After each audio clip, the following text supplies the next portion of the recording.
Today, we take a look at some bands that I'm glad that I saw live before they broke up. Let's check it.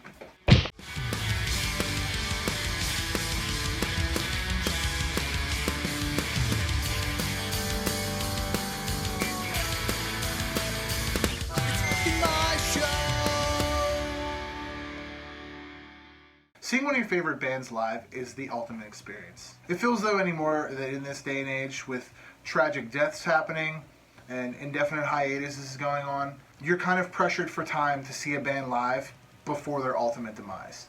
Now these bands on here are from different genres, they're not all pop punk. Each concert I've went to holds a special place in my feel-good place. So without further ado, here are some bands that I've seen live before they split. Now these bands are in no particular order, they're just kind of my favorite order, and some of them aren't kind of broken up anymore. They're just either on a hiatus or they might have a return. Every once in a while they do have some shows, but I'm trying to stick to bands that have definitely broken up and are not coming back anytime soon forever. So first up definitely has to be Van Halen. Now I know Van Halen's still touring, but I saw them twice, and both times was incredible. They opened up with Jump, which was kind of weird for me because I feel like that's their song. They closed with Panama though, so I'm gonna give them that. But I saw them with Van Hagar, and then I saw them with David Lee Roth some years later when that tour happened, and then they got into a fight. The thing is, I basically saw them with the original lineup. Michael Anthony was still playing bass. It wasn't Eddie Van Halen's son Wolfgang playing.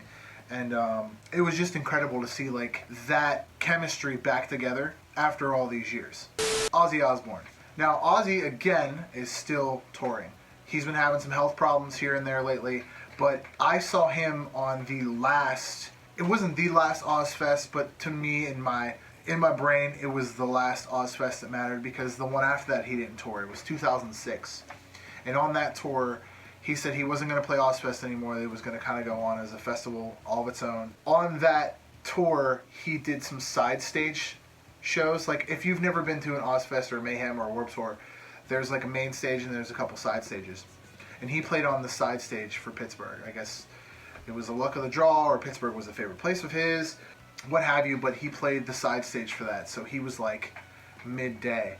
And System of a Down ended up closing that night, which was another band that I'm glad that I saw live, because they've been on and off, and they had a 10-year hiatus, so I guess it's kind of a little bonus right there, is that I saw System of a Down.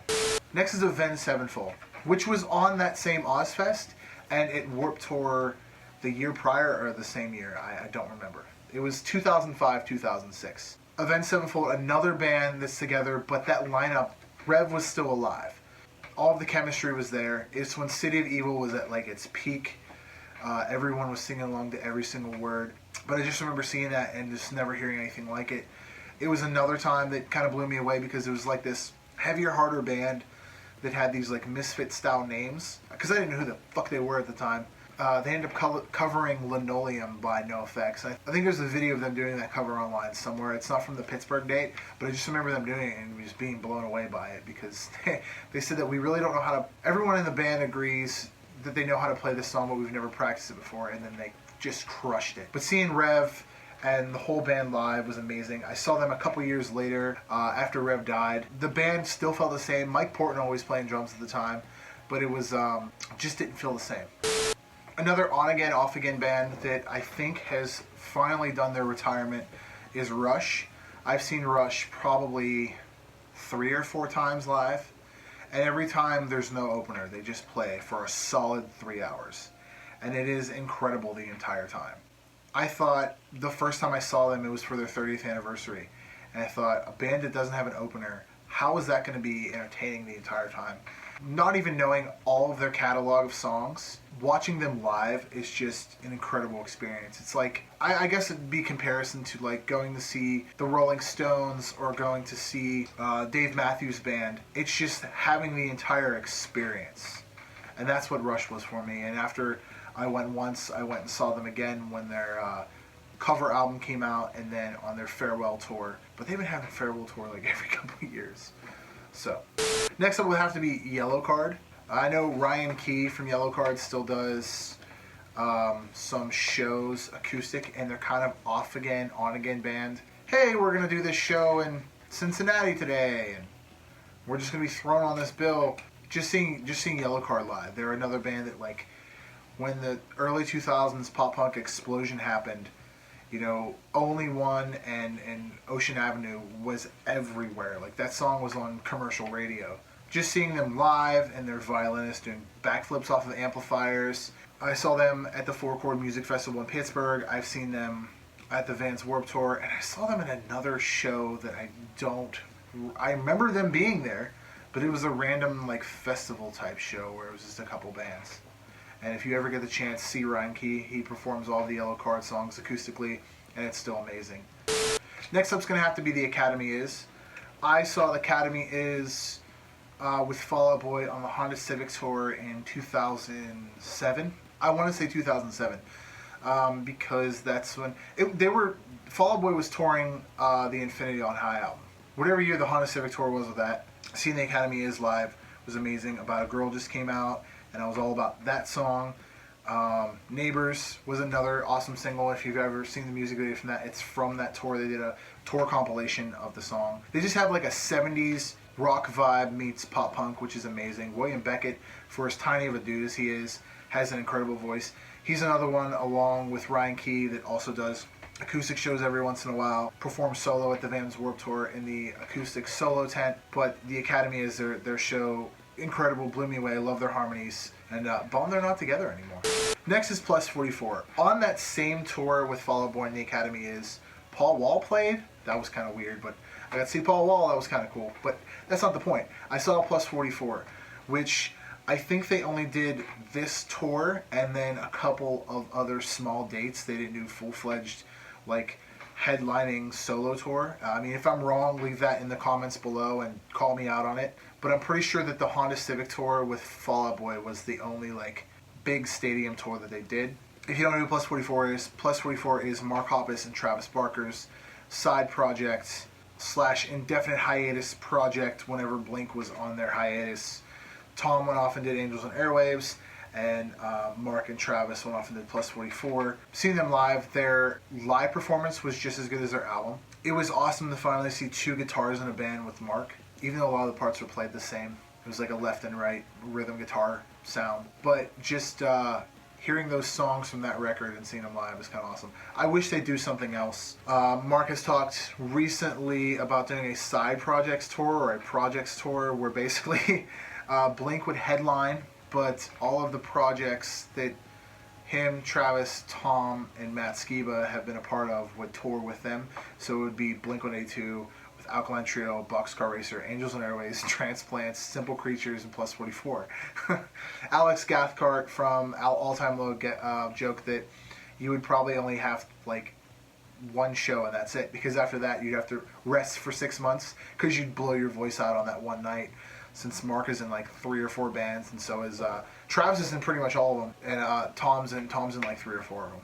Next up is another not so pop punk one, but they were all over the radio at the time. Is the band Him, His Infernal Majesty. I was really about the album Razorblade Romance and Love Metal. Those are my 2 favorite records. And then Wings of a Butterfly blew the hell up and took off in the States and pretty much all over the world. Thanks, Bam Margera. I was so into the band, I got a tattoo of a heart on my wrist, which is the same one that Vilvallo has, the same one Bam Margera has. Again, I was another one of those jackass CKY kids that was like into skating and stuff. I know that my physique doesn't look like it, but at one point, I used to skateboard. But I saw Him before they broke up. They called it quits in 2016, 2017. I saw them when they were touring Venus Doom with my brother, our buddy Todd, and our buddy Jim Reed, also known as Babe. Getting to that show is a story in itself. I had a shitty Honda, a sunroof, and we didn't know where the hell we were going. While drinking Jaeger in the middle of the day, in the middle of Pittsburgh, near Grant Street, which is right next to the courthouse and the police station. We were day drinking while driving, and Jimmy hung his head out of my sunroof and said, "Yo, babe, how the hell do we get to Club Zoo? We're totally fucking lost right now." While drinking Jaeger in one hand and pointing to her with the other. Then we got there, peed a whole lot, went into the show, and it was incredible. They played all the hits. They played a bunch of tunes off of Venus Doom. which again, like I said, they were touring, and they're one of the most incredible bands that I've ever seen live. And I'm super bummed they're not together anymore.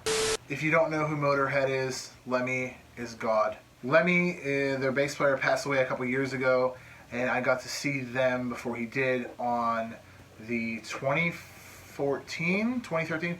It was the Mayhem Fest Motorhead, Anthrax, Slayer, and Slipknot played at, which was one hell of a show. I've never seen Slipknot live, and that was the first time I saw Slipknot. Blew me away. Was a huge, I mean, I was a fan before then, but it blew me away just to see them live. Never seen Slayer live. We were another bucket list band, which is going to be another video I'm getting into. Thanks Steve and Tora for giving me an idea for a video of bucket list bands. Seeing Motorhead live, just seeing all those fans come together was just an incredible experience. They played, of course, all of their hits. It's basically the hit list of their, million years of being a band. Super privileged to see Lemmy live before he passed away. Definitely an influential bass player. Other than Geddy Lee, he's the reason why I really wanted a Rickenbacker bass, and I still can't afford a Rickenbacker bass. I'm leaving my address in the description below in case anybody wants to mail me a Rickenbacker bass. Now I'm sad, now I'm moving on. A lot of you guys are going to be pissed off at this one that I put Motorhead above these two next bands, but Modern Baseball's next. And I saw Modern Baseball, didn't know who the hell they were, thought they sang in monotone, didn't really get into them so much, but I saw them at the first four-chord music festival in Pittsburgh, which also had the Wonder Years on it. I just remember listening to them and going, what the hell is this? This is like indie pop punk rock, whatever the fuck it is. And I didn't get into them until after they broke up, because then I discovered a song or two later that I don't think that they played live. Four-chord festivals done that to me every single year. I found a band that I liked. Last year was Keep Flying. The year before that was Let It Happen, and then Modern Baseball. Thanks, Four Chord Fest, for introducing me to awesome bands that I don't know about. Last but not least is My Chemical Romance. I've seen My Chemical Romance 3 times in 1 year, involuntarily. I saw them at a random show that they did with Social Distortion. Taking Back Sunday. It was a really weird mix, something. It was at the X Fest show concert series in Pittsburgh, where they had the Chevy Amphitheater, and they played outside. R.I.P. Chevy Amphitheater. Then I saw them again a couple months later at the Vans Warped Tour. So it had to have been 2005 or 2006, whatever year they played. The Vans Warped Tour with, I think Fall Out Boy was on that show, Avenged Sevenfold was on that show. I saw a lot of awesome bands that year on the Warped Tour. Saw them again, then they played a smaller set, and then they had a bigger set later on that October or November of the same year with Green Day. They played with Green Day. And the whole time, I'm not going to lie, I really wasn't a huge fan of them. I just kind of wasn't dragged into seeing them live. It was just they were kind of there, and I stopped and listened. And I caught their whole set, and after that I became a fan. Really didn't latch onto them until the Black Parade, but nonetheless, I got to see My Chemical Romance at least 3 times. Really sad they're not together. Really sad all these bands aren't together anymore, or at least on hiatuses, or whatever the hell they're doing. They need to get back on it. Maybe resurrect some old members. Before I get any sadder, let's roll the outro. Hey guys, now that we're at the end of the video, thank you for commenting, and subscribing. You can check out daily blogs on thepoppunkdad.com, which features daily reviews and interviews from awesome bands. Head on over to the Pop Punk Dad official merch shop, where you can buy cool things like that right there. It helps the channel out and lets me know that you love me. I have a weekly podcast called the Pop Punk Dadcast, which is on SoundCloud and iTunes now. Please subscribe. While you're at it, cruise around and check out other content on this channel. You can check out all my social medias, my IG, my FB, and my Twitter, at the Pop Punk Dad. And above all else, guys, stay pop punk. Later.